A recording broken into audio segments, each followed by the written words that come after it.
Quero voltar no texto que eu li para os irmãos, se vocês quiserem marcar ou acompanhar na sua Bíblia, está lá em Isaías, capítulo 1, versículo 18. Isaías, capítulo 1, versículo 18. Eu quero falar algo a respeito dos irmãos, hoje, voltado à fé e voltado ao sangue de Jesus. Quero, na verdade, esclarecer alguns fatos que muitas vezes, talvez, já aconteceu com você também, mas muitas vezes as pessoas olham para nós e diz: você precisa ter mais fé. E aí, diante de uma situação difícil ou desconhecida, essa pessoa vem e fortalece que tal situação pode estar acontecendo porque lhe falta fé, e você deveria ter mais fé para mudar a circunstância da sua vida. Quero ler esse texto de Isaías, que está Isaías 1,18, diz assim: vinde então e ergui-me, diz o Senhor, ainda que os vossos pecados sejam como a escarlata, eles se tornarão brancos como a neve, e ainda que sejam vermelhos como o carmesim, se tornarão como a branca lã. E o que eu quero ressaltar aqui hoje, o título dessa mensagem é a fé no sangue. Mas o que é a fé no sangue? E aquilo no qual talvez, muitas vezes, você possa já ter se sentido assim, pensado: eu preciso ter mais fé. Percebo que a minha fé está tão devagarzinha, minha fé está indo tão... Alguma vez já se olhou para você mesmo e disse: tudo que eu preciso é mais fé, e tendo fé tudo vai mudar. Você parou, olhou para si mesmo e disse: se eu tivesse uma fé inabalável, seria diferente. Eu tenho uma boa notícia para você hoje. A fé não é uma luta. O ouvir a fé e as obras da lei estão totalmente em oposição. Mas existe algo errado, porque as pessoas fizeram da fé uma obra. Como? Você já ouviu as pessoas dizendo que isso aconteceu porque você não tinha fé o bastante? Que você precisa ter uma grande fé para alcançar uma reviravolta na sua vida? Diante de uma situação difícil ou desconhecida, a pessoa diz que o que falta é fé, porque se você tiver fé, tudo vai ser diferente. Não sei como você se sente quando ouve algo assim, mas eu sempre me sinto condenado por me faltar tanta fé. Me sinto com peso e com jugo por não ter fé suficiente para mudar aquela situação. Existe um ministério que nós conversamos lá atrás, que era o ministério do senhorio, e eu falei um pouco a respeito deste ministério numa outra ocasião. Mas hoje eu quero falar a respeito de um outro ministério que também existe, que é o ministério da desqualificação. O motivo pelo qual está doente, o motivo no qual você está com essa enfermidade é porque existe algo errado em você. O motivo no qual você está passando por isso é porque existe algo errado com você. É isso que o ministério da desqualificação faz. Ele aponta para você e diz que você não está qualificado o suficiente, e por isso está passando por isso. E muitos dizem mais ainda, diante desse ministério que existe. Eles dizem assim: se não existe nada de errado com Deus, se não existe nada de errado com a palavra de Deus, então só pode existir algo de errado com você. Mas hoje eu lhe digo: pare de desqualificar as pessoas. Pare de desqualificar o povo de Deus, porque o sangue de Jesus já os qualifica. Não há nada de errado com Deus, não há nada de errado com a palavra de Deus, e por meio do sangue de Jesus não há nada de errado com você. E agora eu entendo que a fé é o oposto da lei. E quanto mais as pessoas se tornarem conscientes de si, mais olharem para os seus esforços próprios, para receberem algo do Senhor, mais a fé é perdida.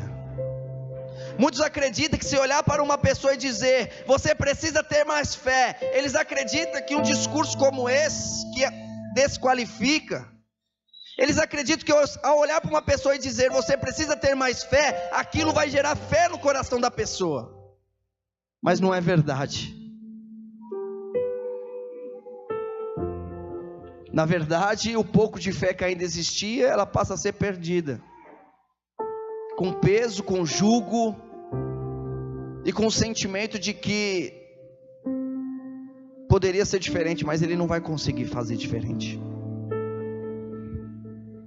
E o nosso ministério hoje, amados, todos aqueles que creem em Cristo Jesus, que foram chamados por Jesus, o nosso ministério é parar de apontar nas pessoas o que estão errado nela. O que nós mais vemos hoje são pessoas que se sentem ali, como eu disse anteriormente, como o irmão mais velho do filho pródigo, que vem até o pai e diz: mas está errado, não era para ser assim, e comigo como é que funciona? Por quê? Porque ele não tinha ali como um pai abençoador sobre a vida dele, mas ele tinha o sentimento de que ele não tinha que ganhar, ele tinha que fazer por merecer. E muitas pessoas ainda caminham assim, e pelo fato de caminhar assim, vivem apontando os erros das pessoas, dizendo: eu não concordo com isso, aquilo está errado, aquilo não era para ser desse jeito. Mas este é o ministério da desqualificação, e nós somos ministros da nova aliança, ministros do amor do Pai.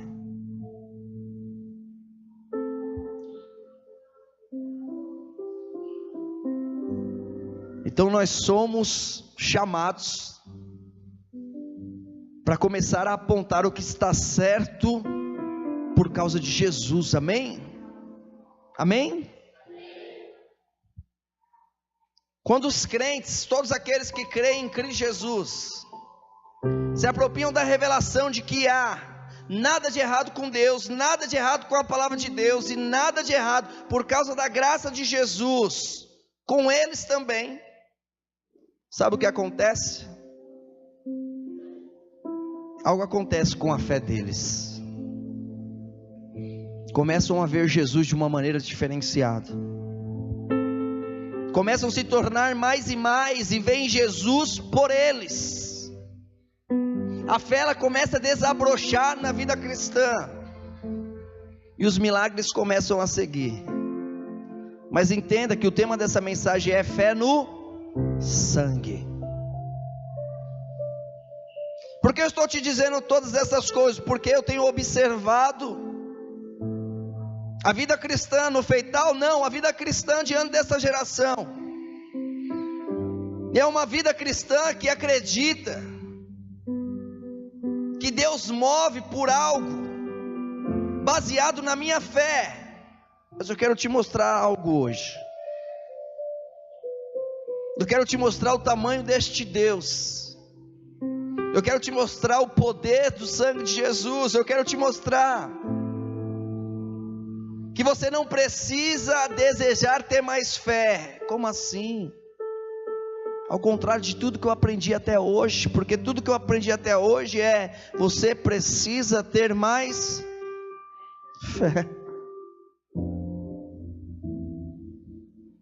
Você não precisa desejar que tivesse mais fé para receber um milagre na sua vida.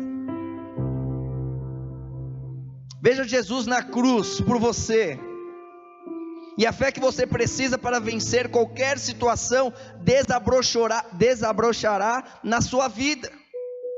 O que eu estou dizendo? Eu estou dizendo o seguinte: veja Jesus na cruz. O tema dessa mensagem é fé no sangue.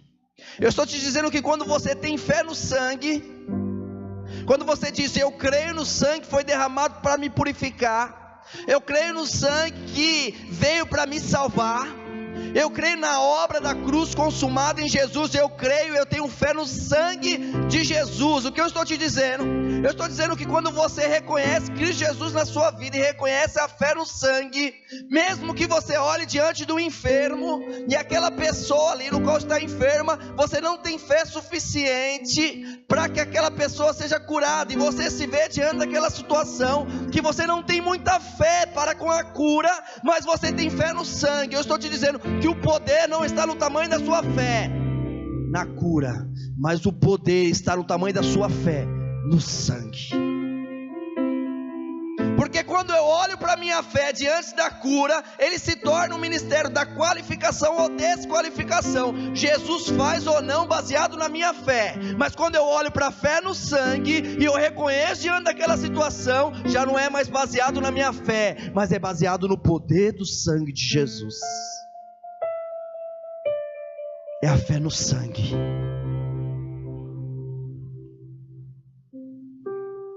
E o meu convite para ti é dizer que, como ministro do novo pacto, da nova aliança, apenas olhe para Jesus. Se resume nisso: é a fé no sangue, ela tem poder.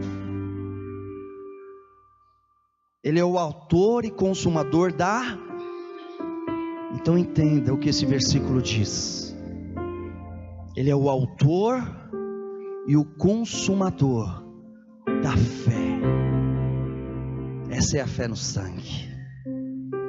Quando eu olho e entendo que ele é o autor e é ele que consuma a fé, ele está dizendo: se você reconhecer o sangue, todos os outros milagres, todas as outras áreas da sua vida, viverá uma manifestação de glória de Deus.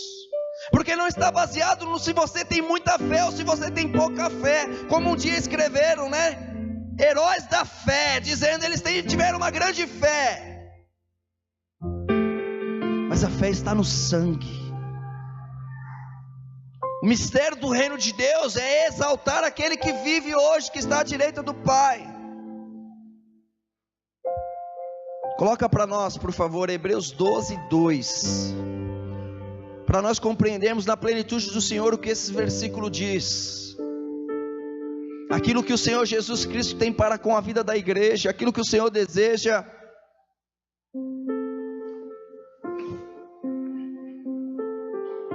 realizar. Eu quero te dizer algo, amados, mas por que isso? É porque o Senhor vai fazer grandes coisas neste lugar, não tenho dúvida disso. Mas Ele vai fazer é porque nós tivemos uma grande fé em relação à situação? Não, é porque nós exaltamos o nome dEle e nós temos fé no sangue de Jesus, aquele que muda a vida da morte para uma vida em abundância, e diz, olhando, entenda isso, olha o que está dizendo aqui: eu olho diante do enfermo, eu olho diante do desemprego, eu olho diante da dificuldade no meu grupo, na minha célula, eu olho diante da circunstância, para o meu casamento, para a minha família, para os meus filhos nas drogas, eu olho para aquilo e digo, eu preciso ter mais fé para ajudar o meu filho. É um grande erro. Não é diante dos nossos esforços, mas é diante do autor e consumador. Então Ele nos convida a não olhar diante daquela situação e ficar pensando, eu preciso ter mais fé para dar uma reviravolta. Mas Ele diz, tenha fé no sangue de Jesus, porque a reviravolta virá. Eu e minha casa serviremos o Senhor, amém? mas eu e minha casa servirei ao Senhor porque eu sou bom. Não, porque existe poder no sangue de Jesus, e uma promessa para com os filhos daqueles que creem no sangue, diz, olhando para o Parra. É isso que está dizendo? É olhando para a situação difícil, é olhando para aquilo no qual não alcançamos, é olhando para o desconhecido. Não, é olhando para Jesus, a chave do reino de Deus, é olhar para Jesus. Tanto nós falamos do amor do Pai, como é que nos sentimos amados pelo Senhor? A palavra de Deus diz, né? Aquele que ama o mundo, o amor do Pai não está nele. Por que não está nele? É porque ele não reconhece o amor do Pai sobre ele. E qual é a chave para reconhecer o amor do Pai sobre nós? Jesus. Qual que é a chave para nós vivermos os milagres diante da igreja? Jesus. Qual que é a chave para o morto voltar a viver? Jesus. Que Jesus seja exaltado, glorificado, bendito é o teu nome santo, bendito é Jesus. Olhando para Jesus, autor e consumador da fé, o qual pelo gozo que lhe estava proposto, suportou a cruz, desprezando a afronta, e assentou-se à destra do trono de... O que esse versículo está dizendo? Primeiro ele traz o aspecto da fé, que é algo que eu estou te mostrando essa noite. Nunca se veja diante de uma situação desconhecida, amém? Às vezes é um processo na justiça, às vezes é uma casa que você quer comprar, às vezes é uma viagem que você vai fazer, às vezes é um grupo de uma nova célula que você está assumindo, às vezes, mas não olha diante daquela situação baseado na sua fé para com a situação, amém? Mas é sua fé baseado no sangue, é isso que move a situação. Se você olhar para a situação, vai ser um gigante, vai falar, meu Deus, como é que eu vou sair disso? Não vai dar, não vai dar. Mas quando você olha para a fé no sangue, você fala, é verdade, tem poder, e isso move. Então a primeira coisa que esse versículo ele aponta é dizendo assim, a fé ela está no sangue, não na situação. Não é a sua fé para com a situação, mas é a fé no sangue. O segundo que ele diz é que a fé no sangue foi completada na cruz, na obra de Jesus, e agora ele se assentou, disse, está completo, está ganho, está feito, está manifestado.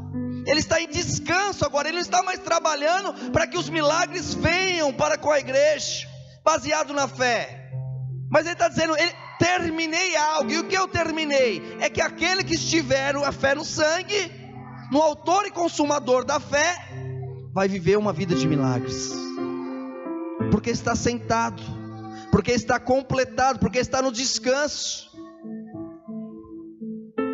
E a fé, amado, como é que ela vem? A palavra de Deus diz que a fé vem pelo ouvir a palavra de Cristo.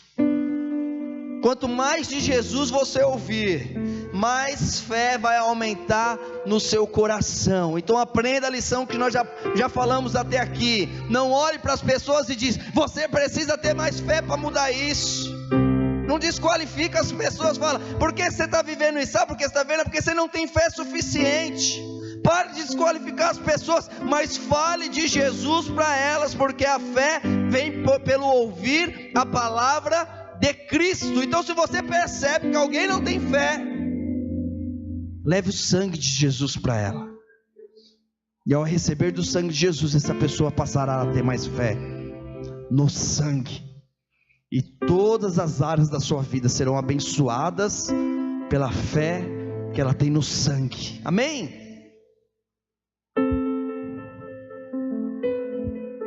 Não há poder, amado, na filosofia humana, nas tradições do homem, mas há poder no evangelho de Jesus, amém? Muitos dizem, a sua fé não é suficiente para mover, mas existe poder no evangelho de Deus. O que é poder então?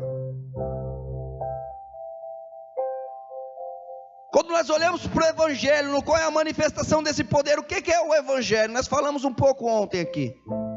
Às vezes a gente fala evangelho de João, evangelho de Marcos, de Mateus, de Lucas. Não é evangelho, porque lá tem lei, porque lá tem algumas coisas que aconteceram antes de Jesus ser crucificado. O evangelho é boas novas, é parte, tem lá a parte. O evangelho é as boas novas do reino de Deus, é o ano aceitável do Senhor. Então o poder está, entenda isso, estou falando de fé no sangue. O poder do evangelho está em você mostrar o sangue, em você mostrar a crucificação, de você mostrar que alguém morreu no seu lugar. Por quê? Para que você não precise pagar. Tem pessoas que acham que precisam ainda ser punidas, mas Jesus foi punido no seu lugar, e aí que está o poder. E qual é o segredo, amados? Pergunta para a pessoa que está do seu lado, qual que é o segredo para receber o milagre?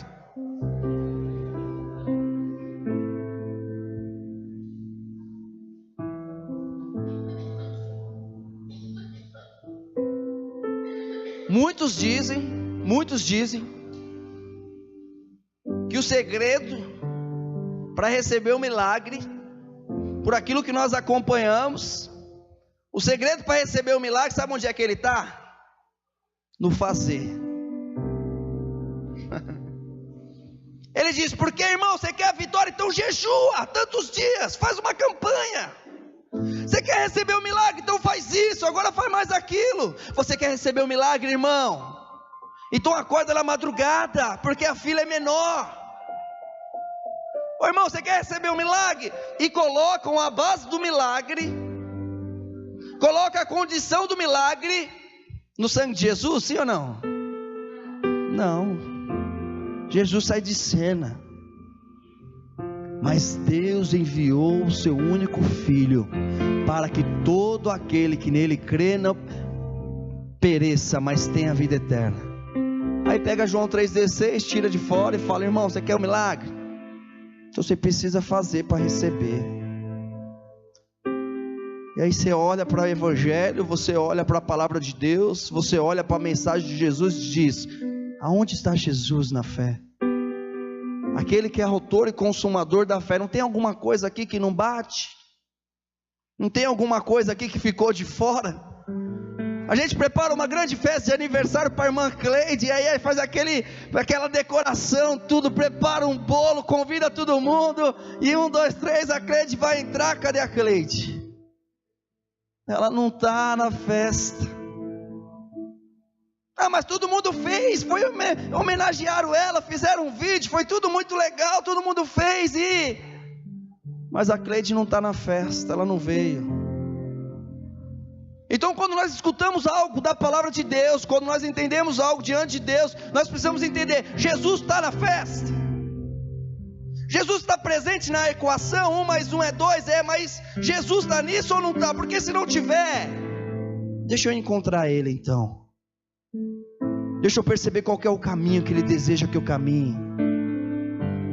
E quando nós falamos de fé, amado, nós percebemos que existe uma distorção muito grande, muito grande.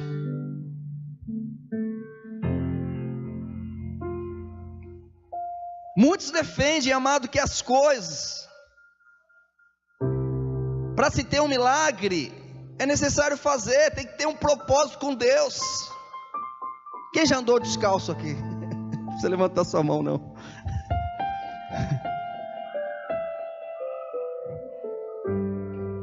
Vou deixar meu cabelo crescer, a barba, vou andar descalço, vou até a Aparecida do Norte a pé. Não teve aquela piada? Já ouviram a piada não? Abre aspas.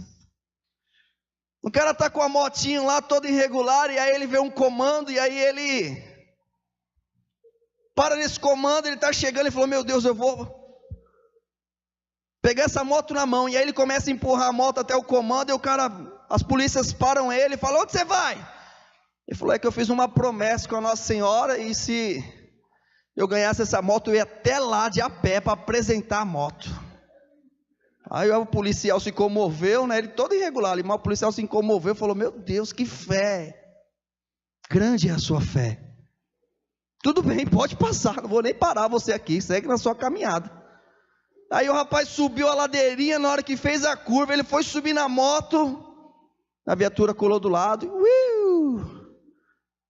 Ele falou: ferrou. Aí o policial olhou para ele e falou assim: meu capitão ali, ele se comoveu tanto com a sua história que ele pediu para eu te escoltar até lá. Eu vou fazer a sua escolta. Fecha aspas. Mas muitas vezes, né, é uma piada que eu fiz que diz em relação à fé, mas é que muitas vezes as pessoas veem a fé dessa forma. A fé é necessário pagar algo, é necessário fazer algo. É necessário você dar o seu dízimo para você ser abençoado. Isso é lá atrás, na verdade presente de Moisés. Em Cristo Jesus nós somos abençoados pelo sangue dele. Muitas vezes nós ouvimos, amado, que o milagre ele vem através de longas orações, ou passar muito tempo em oração. E não me entenda errado, amado, porque eu sou a favor de Jesus, sou a favor da oração. Mas o que eu estou te dizendo aqui, fazendo um alinhamento, é de que é importante falar com o Pai através de oração. É importante você pedir direção de Deus, falar: Deus, me direcione. E essa direção vem muitas vezes através da oração. Mas o que eu estou te dizendo aqui é que para você viver o milagre, para que você tenha uma manifestação de Deus, não é fazer para receber. Para que você tenha uma grande fé para mudar a situação da sua vida, não é isso, mas é fé no sangue, é exaltando Jesus Cristo, é colocando Ele como centro, como o único Filho de Deus, ofertado aquilo que Ele tinha de mais precioso. Ele ofertou, e hoje a chave do reino de Deus para vivermos grandes milagres está no sangue de Jesus, unicamente nele.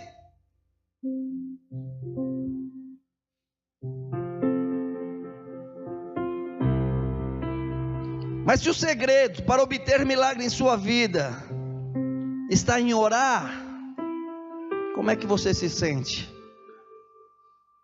Estou abençoado ou estou ferrado? Porque se você achar que é dependendo da sua oração para você acontecer algo, você vai perceber que esse milagre pode ser que não aconteça. Você vai perceber que tem alguma coisa errada aí. Deus é grande? É. Deus é um Deus de milagre? É. Deus faz. Mas agora vai depender da minha oração para receber isso. Aí você percebe: putz, então, de que adiantou ser grande, um Deus de milagre, um Deus que faz, que... E aí você percebe que tem alguma coisa errada aí. O Pai já reconheceu que nós não éramos capazes de amar Ele com todo o nosso coração, com todo o nosso entendimento, com toda a nossa sabedoria. E quando Ele olhou para nós e viu que nós não éramos capazes de fazer, Ele disse: olhe para mim, porque eu vou fazer uma demonstração de amor por vocês, com toda a minha alma, com todo o meu entendimento. Eu vou mostrar para vocês o amor que eu tenho. E Ele envia o seu Filho. Então agora nós não podemos fazer o contrário. Se o Pai já reconheceu, se o Pai já expressou, por que mudaria? Sendo que Jesus reconhece que é o ano do Hatson, o ano aceitável do Senhor. Essa é a verdade que nós vivemos. Muitos dizem que a chave está lá nos milagres.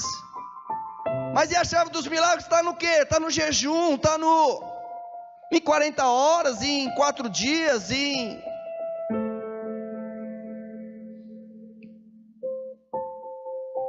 Jesus nos disse para jejuar.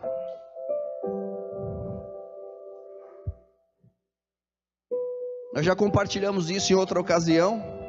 Coloca para nós Marcos 9, 29.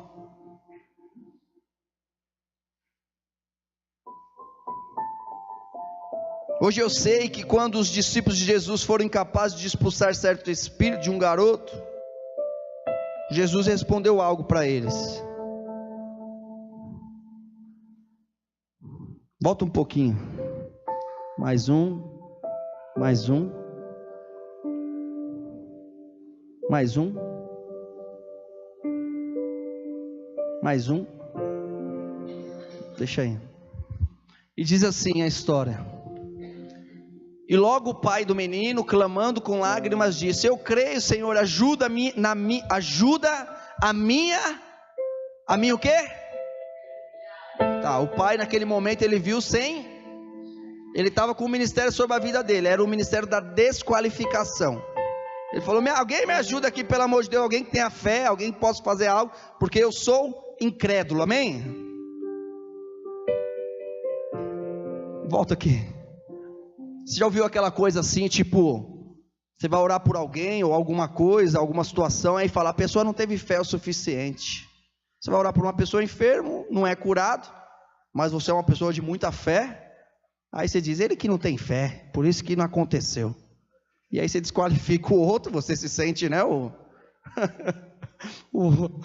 homem e a mulher da fé, mas ele não tem fé, o miserável, eu tenho, mas não aconteceu por causa dele. Aí, e eu quero te explicar algo essa noite. Por quê? Porque esse homem, ele veio nessa situação, né, ajuda a minha incredulidade. Próximo. E Jesus, vendo que a multidão corria, repreendeu o espírito imundo, dizendo: espírito imundo, espírito mudo e surdo, eu te ordeno, saia dele e não entreis mais nele. E ele, clamando, agitando-se com violência, saiu, e ficou o menino como morto, de tal maneira que muitos diziam que estava morto. Mas Jesus, tomando pela mão, o ergueu, e ele se levantou. E quando entrou em casa, os seus discípulos lhe perguntaram à parte: por que não podemos nós expulsar? Entenda isso, os discípulos à parte, sempre no cantinho com Jesus, e Jesus muito pacientemente explicava ali nos bastidores, e eles perguntaram: por que nós não conseguimos expulsar? Vamos lá, próximo. E disse-lhe, né, esta casta não pode sair com coisa alguma, a não ser com jejum e oração. Só que quando nós olhamos para esses versículos, amados, nós vemos que a palavra jejum ali, ele foi acrescentado. No original, a palavra jejum, ela não está.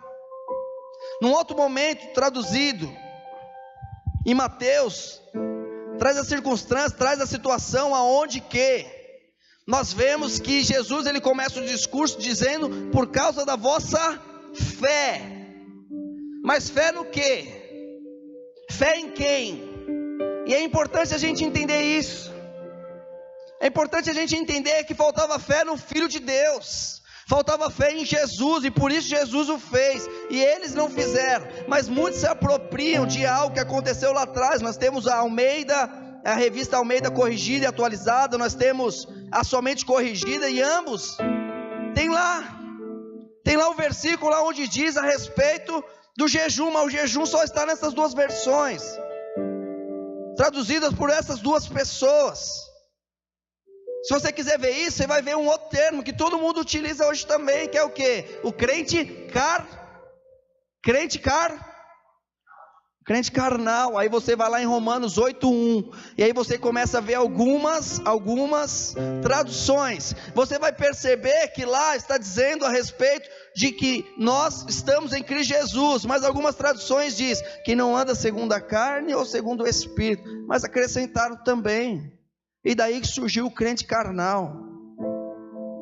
E aí traz a condição: você é um crente, por quê? Porque está dizendo, né? Você não pode ser carnal, você tem que ser espiritual. Quando nós olhamos para a palavra de Deus, amados, nós vemos que a chave, ela está em Jesus.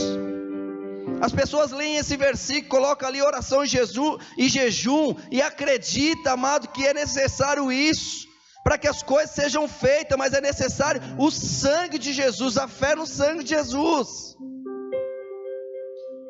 Talvez se você esteja com a sua Bíblia aí, você vai perceber que lá em Marcos 9:29, não está escrito jejum, mas é uma oração, e a oração dizendo: sai em nome de Jesus, esse corpo não te pertence. É uma oração que se faz.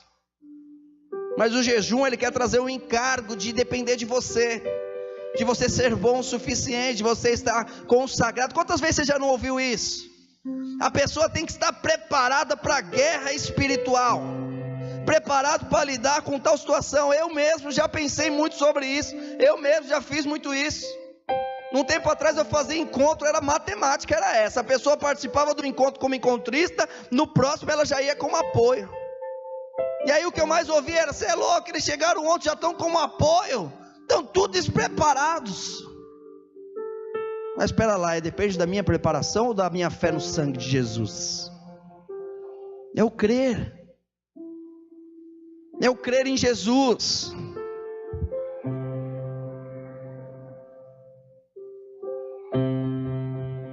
Eu creio que você deva descobrir a verdade, amado, sobre o jejum. E isso foi acrescentado pelos tradutores.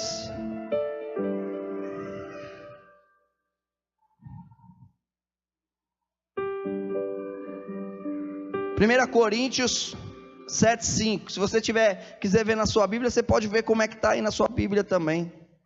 1 Coríntios 7:5.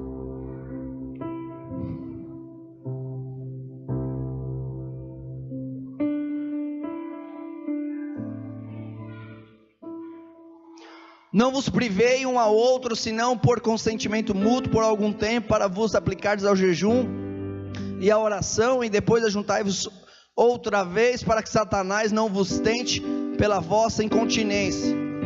Novamente aqui tem a palavra jejum, mas quem colocou isso aí? Foi o escritor inspirado por Deus? Não, foi os tradutores novamente que colocou a palavra jejum. Por quê? Por causa da verdade de Moisés. Eles estavam nessa verdade, e eles acreditavam que se colocar só oração, não, tem que colocar o jejum também. Novamente ali na Almeida Corrigida e na Revisada Fiel.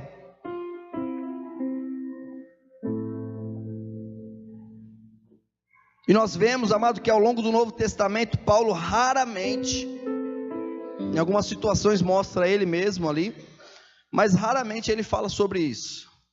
Mas por que eu estou falando disso? Voltando, eu estou falando da fé no sangue. Não tem a ver conosco, mas tem a ver com o que nós cremos em Cristo Jesus, amém? Essa é a base. Se você deseja viver uma reviravolta na sua casa, na sua família, se você deseja viver uma reviravolta no seu ministério, o chamado que o Senhor tem para você é a fé no sangue, amém? A fé no sangue, é isso que trará a reviravolta. A ênfase de Paulo a todo momento é a nova aliança. Mas em lugar de focar na nova aliança, onde traz Jesus para o centro, as pessoas estão obcecadas em fazer, em levar outras pessoas a fazerem também.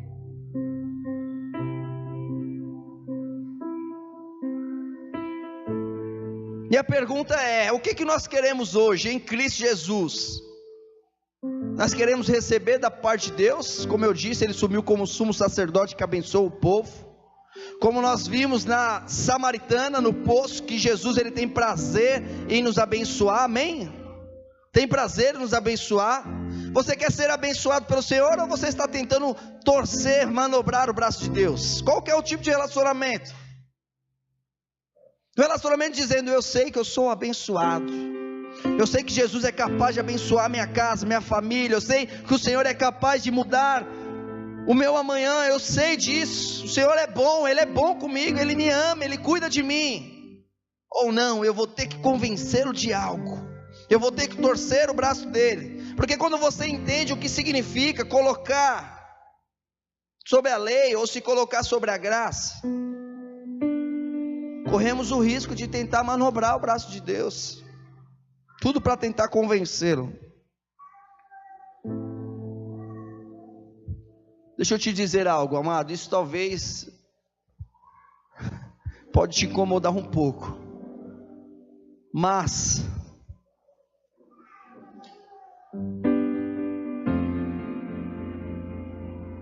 as nossas pesadas orações e o nosso jejum não impressiona Deus. Talvez você achasse que sim, mas não impressiona. A única, entenda isso, a única razão pelo qual Deus responde às nossas orações é por causa da obra consumada de Jesus, amém? A única razão por qual Deus responde às nossas orações é a obra consumada de Jesus. Nenhum homem hoje consegue merecer as bênçãos de Deus pelos seus próprios esforços. Não tem a ver com os nossos sacrifícios, mas tem a ver com o seu sacrifício. Pela virtude de Jesus, todas as bênçãos de Deus e o seu poder de realizar milagres já são seu quando você crê no Filho de Deus. Tudo que Deus vê é a obra consumada do seu Filho na cruz, e pela virtude de Jesus, os milagres são realizados em nosso meio. Por quê? Porque nós cremos em Jesus. Amém? Então essa é a base. O que o Senhor tem colocado no teu coração como ministério? O que o Senhor tem te feito sonhar? Aonde o Senhor tem desejado te levar? Mas o que eu preciso fazer, Deus? Não, você precisa crer. É crer em Jesus.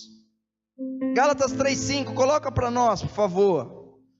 E eu quero te mostrar isso em Gálatas, porque Gálatas ele diz: é por obras da lei. Quando diz obras, é por aquilo que eu faço. Aquele, pois, que vos dá o Espírito e que opera maravilhas, que opera milagres entre vós. Aquele, pois, que vos dá o Espírito e que opera milagre entre vós. Falo pelas obras da lei ou pela pregação da fé? Pela pregação da fé.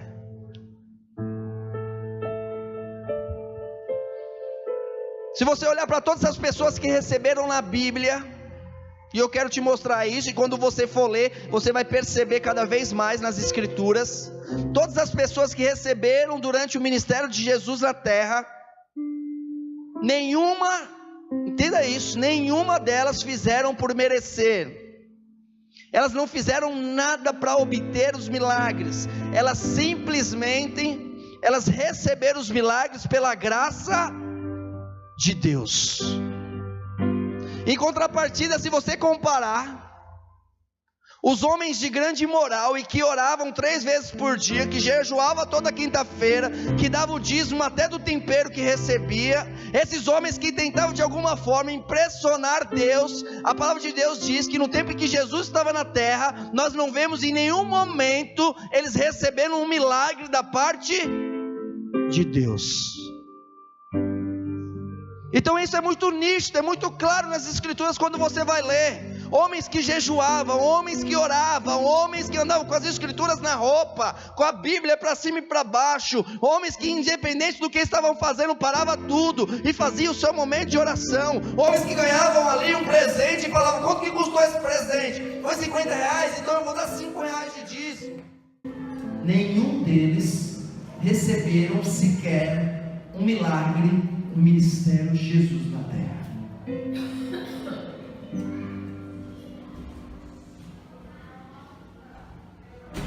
Quando você vê Jesus na sua graça, Ele o vê na sua fé. Amém? Quando você olha para Jesus, reconhece Jesus, Ele vê o tamanho da sua fé.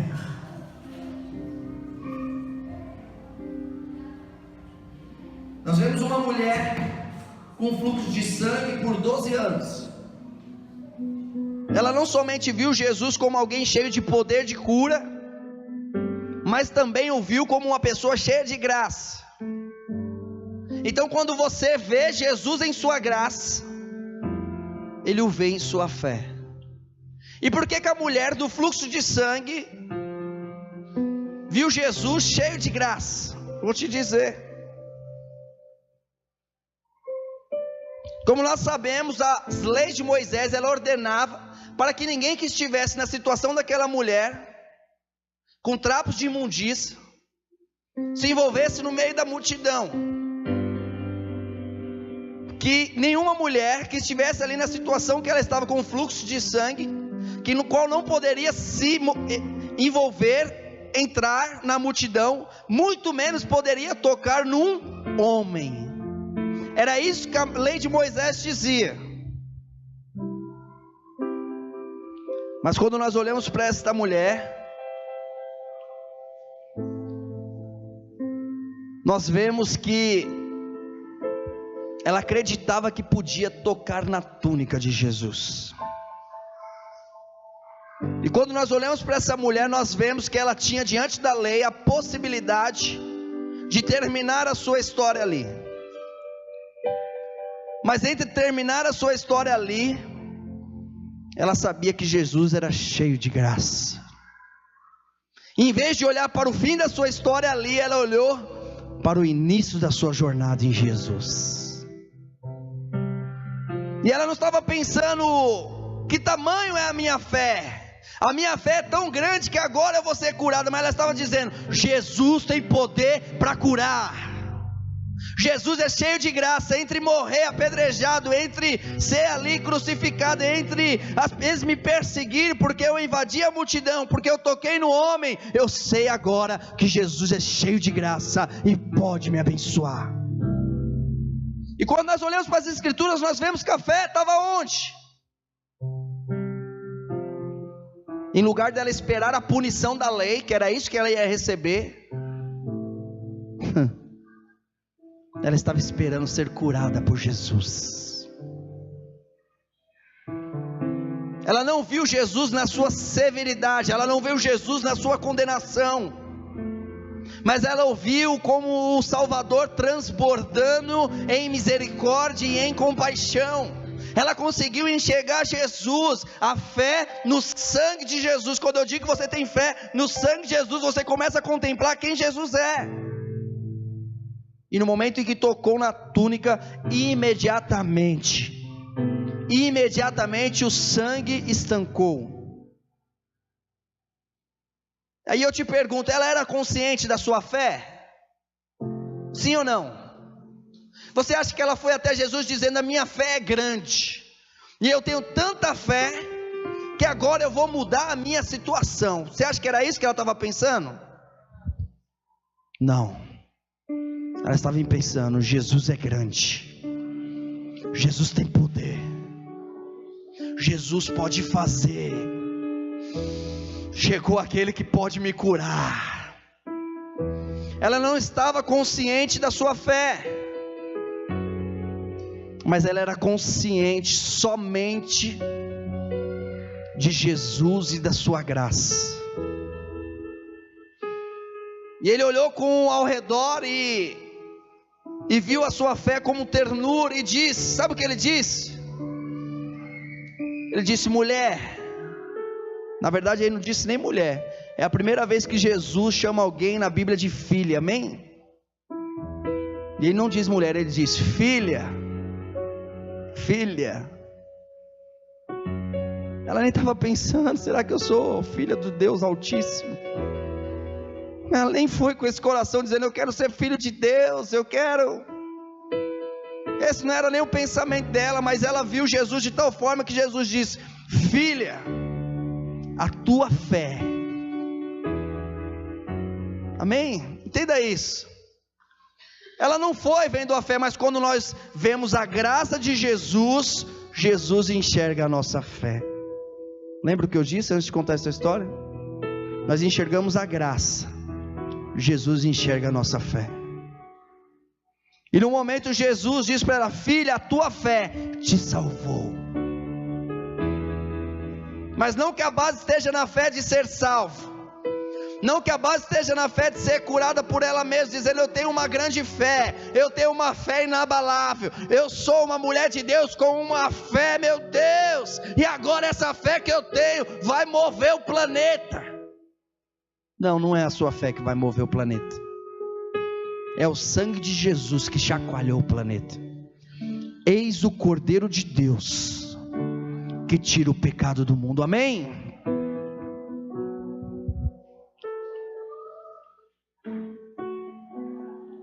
E é por isso que eu afirmo mais uma vez hoje aqui, a fé para qualquer mudança, milagre em sua vida, desabrocha quando você ver a graça de Jesus, quando você enxergar a graça de Jesus.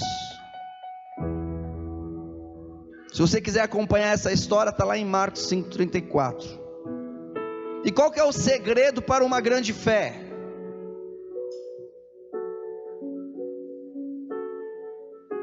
A palavra de Deus diz que, e nós conseguimos enxergar que existe somente duas pessoas na Bíblia. Qual que é a chave, o segredo para uma grande fé? Duas pessoas na Bíblia Jesus afirmou ter uma grande fé. A primeira foi o centurião romano, que está em Mateus 8, capítulo 8, versículo 5, vai até o 13, se você quiser ler depois. A outra, com uma mulher cirofenícia, que tinha uma filha possuída por demônios, que está em Mateus 15, capítulo 15, versículo 21, se você quiser ler depois. E somente uma vez foi dito para duas pessoas, né? Na verdade foi unicamente exclusivo para duas pessoas, dizendo que havia uma grande fé. Uma era um centurião romano e outra era uma mulher cirofenícia. E a pergunta é o seguinte: qual que é a chave para se ter uma grande fé? E ao você olhar para essas duas pessoas, a pergunta é: qual é o denominador comum entre essas duas pessoas que Jesus alegou ter uma grande fé? O que elas têm em semelhança? Se comparar as duas pessoas, o que nós conseguimos enxergar para encontrar a manifestação dessa fé? Um era homem, o outro era mulher. Um era um soldado, o outro era uma dona de casa. E o denominador comum aqui é o seguinte, amados: ambos eram gentios, eles não eram judeus.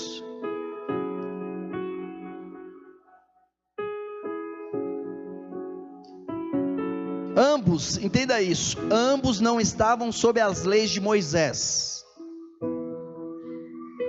E portanto, pelo fato de não estar nas leis que dizia: se você fizer, você é abençoado, ambas as pessoas no qual Jesus destaca a fé dessas pessoas, elas por si só não se qualificavam.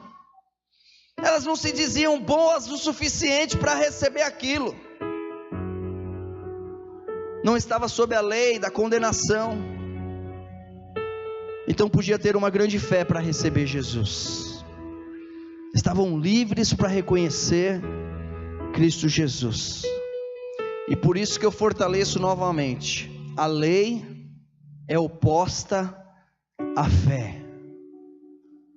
Se você acreditar que a sua fé depende de fazer algo, de você cumprir algo, se você acreditar que os milagres na sua vida vai vir quando você realizar algo, como muitos contam por aí: o meu irmão, ele estava envolvido no crack, na droga, no álcool, estava com a vida toda desgraçada, mas eu comecei a jejuar por ele, eu comecei a orar por ele, eu comecei uma campanha por ele, e 3 dias depois, sabe o que aconteceu?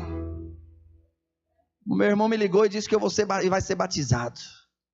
Mas pera lá, 1 mais 1 é 2, mas cadê o denominador? Cadê Jesus aí? Porque eu orei, eu jejuei, eu fiz, e agora ele vai ser, mas pera lá, tem alguma coisa aí que não combina, tem alguém faltando aí. E a nossa caminhada não pode ser dessa forma. Coloca em Gálatas 3:12 para nós. O pessoal da banda pode vir aqui, para a gente finalizar.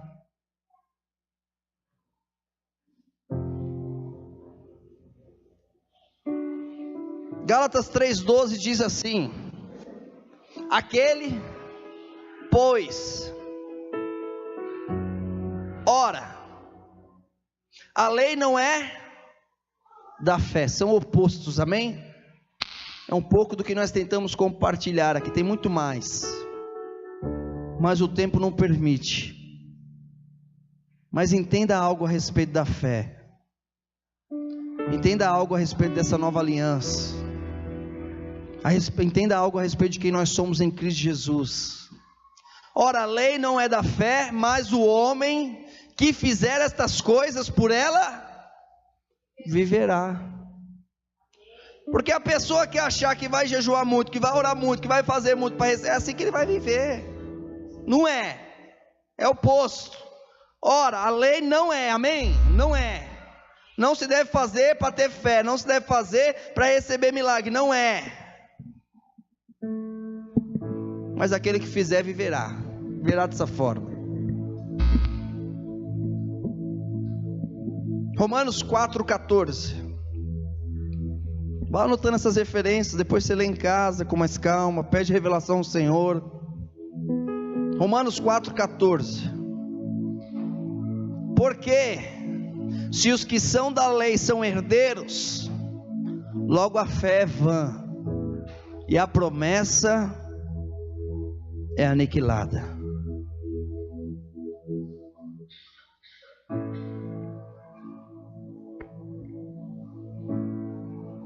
Somente a sua fé, somente ela ligada à graça,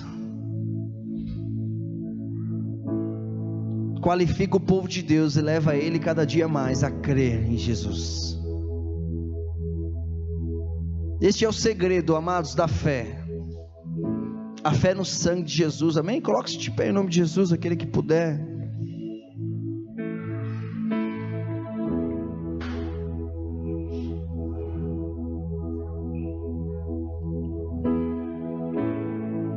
Eu quero ler um texto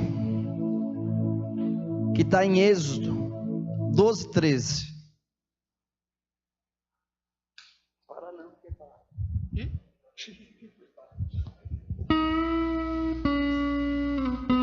Êxodo 12:13 diz assim: e aquele sangue vos será por sinal nas casas em que estiverdes. Vendo eu o sangue, diga assim: vendo eu. Aleluia. Quem é que está vendo? É Deus que vê o sangue, amém? Vendo eu o sangue, é Deus que vê o sangue. Vendo eu o sangue, passarei por cima de vós, e não haverá entre vós praga de mortandade, quando eu ferir a terra do Egito. Houve 10 pragas lá no Egito, mas deixa eu te dizer algo, diante das pragas que houve no Egito, não foram as pragas que o livraram, mas foi o sangue, a fé no sangue, amém? Muitos ainda encontram-se obcecados em olhar para a sua própria fé para ser salvos, e assim também promover as suas bênçãos em suas próprias vidas. Entenda o que eu vou dizer agora, porque muitos não percebem que não é a sua fé que o salva, é a graça de Jesus, é o sangue de Jesus que salva. Se você acredita que é o sangue que o salva, Deus vê isso como fé no sangue. Ainda assim não é a sua fé no sangue que protege, liberta e o salva, é simplesmente o sangue que salva. Eu quero ilustrar isso e mais uma vez louvar contigo em seguida. Mas a palavra de Deus diz que havia 2 famílias com 2 ali primogênitos em cada casa. Na primeira família, na primeira casa, havia um pai que era primogênito, e juntamente com ele um filho também que era primogênito. E diante daquele momento onde ali no Egito a morte passaria, a direção que receberam era para passar o sangue nos umbrais, da janela, das portas. E assim essa primeira família o fez. Mas o filho perguntou para o pai e disse: pai, e aí, o que vai acontecer esta noite? E enquanto o filho perguntava, lá fora a morte passava e famílias gritavam, e primogênitos eram mortos. E o pai ali desesperado, juntamente com seu filho naquela noite, ele disse: eu não sei, filho, eu passei o sangue conforme a orientação, mas eu não sei o que vai acontecer, eu não sei o que será de nós. Mas já em outra casa, uma outra casa que recebeu também a mesma orientação, de passar o sangue nos umbrais e ali ter a família guardada, livre, salva, Também temos um pai primogênito e um filho primogênito, no qual nós sabemos, se não houvesse sangue, os primogênitos morreriam. Mas naquela casa eles estão louvando ao Senhor, eles estão cantando, eles estão felizes. E o filho pergunta para o pai: pai, este sangue no umbral vai funcionar? O pai falou: eu não tenho dúvida. Eu não tenho dúvida que nós seremos guardados. Onde nós chegamos? Nós chegamos aonde as duas casas haviam sangue no umbral, e as duas casas, as duas famílias, ambos os primogênitos foram salvos. Mas a primeira família ficou amedrontada e sofreu a noite inteira. Já a segunda família adorou o Senhor e encontrou descanso. A fé no sangue de Jesus. É o sangue que salva. Eis o Cordeiro de Deus que tira o pecado do mundo. É o sangue. É o sangue que está banhado sobre a sua vida. É o sangue que está banhado sobre a tua casa. É o sangue de Jesus que tem poder. Aleluia. Abre para nós, Cícero, Romanos 8:32. Aleluia. Quero finalizar com esse versículo. Romanos 8:32. Diz assim: aquele que nem mesmo ao seu próprio filho poupou, antes o entregou por todos nós, como não nos dará também com ele todas as coisas? Todas as coisas, todas as coisas, todas as coisas. Igreja, quando você vira a graça de Deus, Ele verá a fé, Ele verá em você a sua fé. A fé não será mais uma luta, mas ela brotará inconscientemente de dentro de você. Aleluia. Obrigado, Senhor Jesus, por essa noite. Nós te louvamos, te agradecemos, declaramos o teu reino e a tua glória, o teu sangue sobre nós, todas as coisas liberadas para a vida da igreja, para vivermos dias extraordinários de milagre, de bênção sobre nós, sobre nós, sobre nós, em nome de Jesus. Amém.